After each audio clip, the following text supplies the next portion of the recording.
Çin'de son getirilen yasalardan sonra devlet memurlarında huzursuzluk baş göstermeye başladı. Çin'de bir pazarda yerli polislerle nöbetçi polisler arasında kavga çıktı. Nöbetçi polisleri aşağılayan yerli polisler kendi meslektaşlarını yere yatırıp kelepçelediler. Bu akıl almaz müdahaleye maruz kalan nöbetçi diğer polisler duruma isyan etti ve emniyet güçleri arasında çifte standardı körükleyen yeni kanunları protesto ettiler.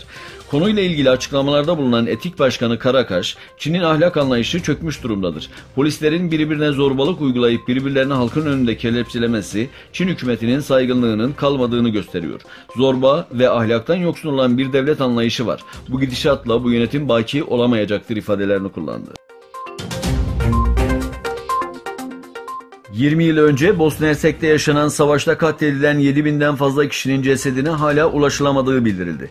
Kayıp, toplu mezarlardan kemikler çıkarılmaya devam ederken bazı kalıntılar tamamen yok edildiği için 7.000 kişinin cesetlerinin hiçbir zaman bulunamayacağı ifade ediliyor.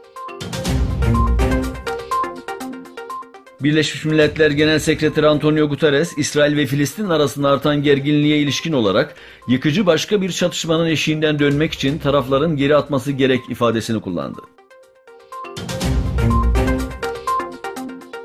İsveç'te bir süredir devam eden kuraklık ve orman yangınları nedeniyle Müslümanlar yağmur duasına çıktı.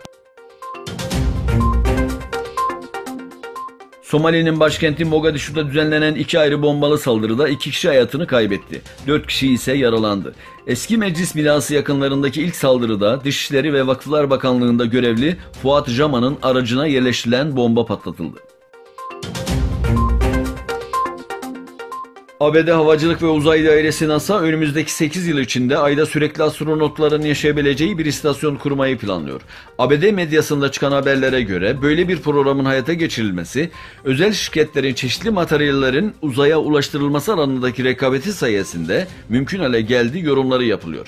NASA ve özel şirketler 2019 yılında Ay'a çeşitli otomatik bilimsel araçlar göndermeyi planlıyor.